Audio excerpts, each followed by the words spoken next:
सामान्य विज्ञान कक्षा 6वीं के इस वीडियो श्रृंखला में आपका स्वागत है। हम इस वीडियो के अंतर्गत घटक दूसरा सजीव सृष्टि द लिविंग वर्ड्स की जानकारी प्राप्त करेंगे।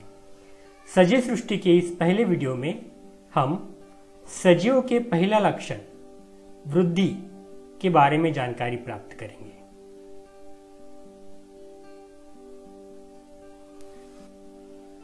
लिविंग थिंग्स को हम दो भागों में विभाजित करते हैं, सजीव और निर्जीव।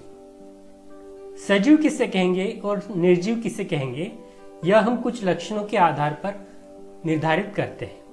हमारे आसपास अनेक प्रकार के प्राणी और वनस्पतियां पाई जाती है।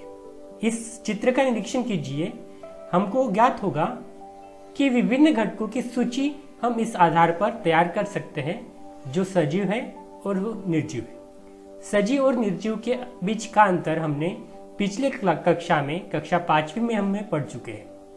अब हम देखते हैं कि सजीव किसे कहेंगे और सजीवों के कुछ लक्षण हैं, वह कौन कौन से हैं। हमारे आसपास अनेक प्रकार के प्राणी और वनस्पति पाई जाती है। इनमें कुछ बातों में समानता तो कुछ बातों में अंतर दिखाई देता है। फिर भी हम यह कुछ निश्चित विशेषताओं के आधार पर हम जान जाते हैं कि ये सजीव है और निर्जीव में यह विशेषता नहीं पाई जाती। ये विशेषता ही सजीवों के लक्षण है। दोस्तों, अब दिखाई दे रहे चित्र का निरीक्षण कीजिए। क्या दिखाई देगा कि बच्चा बड़ा होकर प्रौढ़ स्त्री तथा अथवा पुरुष बनता है।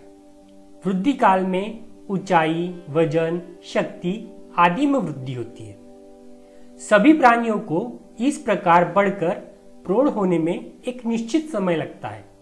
मानव को इस वृद्धि में सामान्यतः 18 से 21 वर्ष का समय लगता है। मुर्गी, गाय तथा कुत्ते के बच्चे को भी प्रौढ़ होने में कुछ समय लगता है। हम यहाँ देख पा रहे हैं कि एक छोटा सा पौधा भी बड़ा होकर वृक्ष बनता है और वो एक निश्चित अंतराल के बाद यह संभव होता है। इसे ही हम वृद्धि कहते हैं। इसी विशेषता को सजीवों की वृद्धि यह लक्षण पाया जाता है। अब वृद्धि किस प्रकार से होती है? जिस प्रकार से प्राणियों में वृद्धि होती है उसी प्रकार से वनस्पतियों में वृद्धि होती है क्या? यह जानने के लिए हम एक प्रयोग करेंगे। सभी को गमले लगाना बहुत पसंद है। क्या हम करेंगे कि गमले में लगे किसी पौधे को एक सिरे से बांधेंगे। उस सिरे के ऊपर एक खूंटी अथवा कील से तान कर बांधेंगे। 10 तथा 15 दिनों के बाद उसे देखेंगे, हमें क्या दिखाई देगा कि सभी वनस्पतियों में कुछ मुख्य रूप से तने की मोटाई और ऊंचाई में वृद्धि होती है। वृद्धि होते समय कुछ वनस्पतियों में टहनियां निकलती है तो कुछ नहीं निकलती। हमें दिखाई देगा कि 15 दिनों के बाद जो धागा हमने सीधा तना हुआ बांधा था वह ढीला हो गया है। सभी सजीवों में वृद्धि होती है, फिर भी प्राणियों की वृद्धि निश्चित समय तक ही होती है, जबकि वनस्पतियों की वृद्धि उसके जीवित रहने तक होती रहती है। अर्थात हम देखेंगे कि सजीवों में प्राणियों की वृद्धि एक निश्चित समय तक ही हम बढ़ सकते हैं। निश्चित अंतराल के बाद हमारी वृद्धि कम हो जाती है, बंद हो जाती है। पर वनस्पतियों का ऐसा नहीं है। जब तक वनस्पतियां जीवित है तब तक उनकी वृद्धि होती रहती है।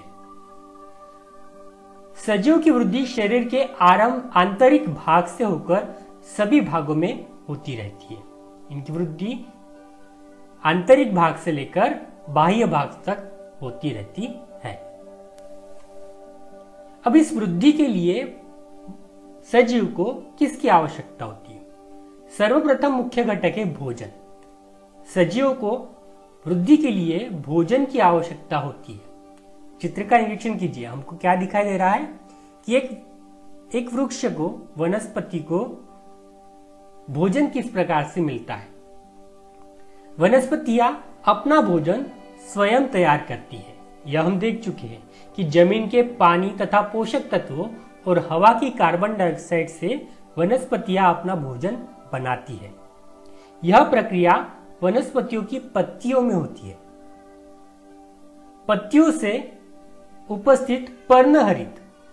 में उपस्थित पर्णहरित की सहायता से सूर्य के प्रकाश में भोजन के निर्माण की यह प्रक्रिया को प्रकाश संश्लेषण कहते हैं।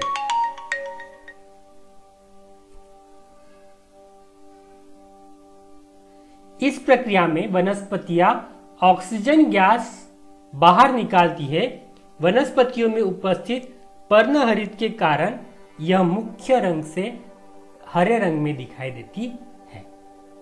प्राणियों में पर्णहरित नहीं रहता। प्राणी अपना भोजन स्वयं तैयार नहीं करते, वे भोजन की खोज करते हैं। बकरी, भेड़ तथा घोड़े जैसे प्राणी घास खाते हैं, तो दूसरी ओर बाघ, सिंह जैसे प्राणी वनस्पतियों पर जीवित रहने वाले अन्य प्राणियों का शिकार करके अपने भोजन की आवश्यकता की पूर्ति करते हैं। इस आधार पर हम कह सकते हैं कि भोजन ग्रहण करना और उसके कारण होने वाली वृद्धि सजीवों का एक लक्षण है।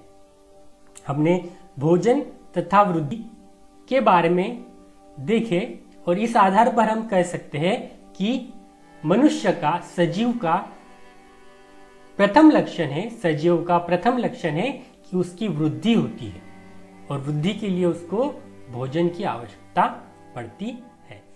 धन्यवाद दोस्तों।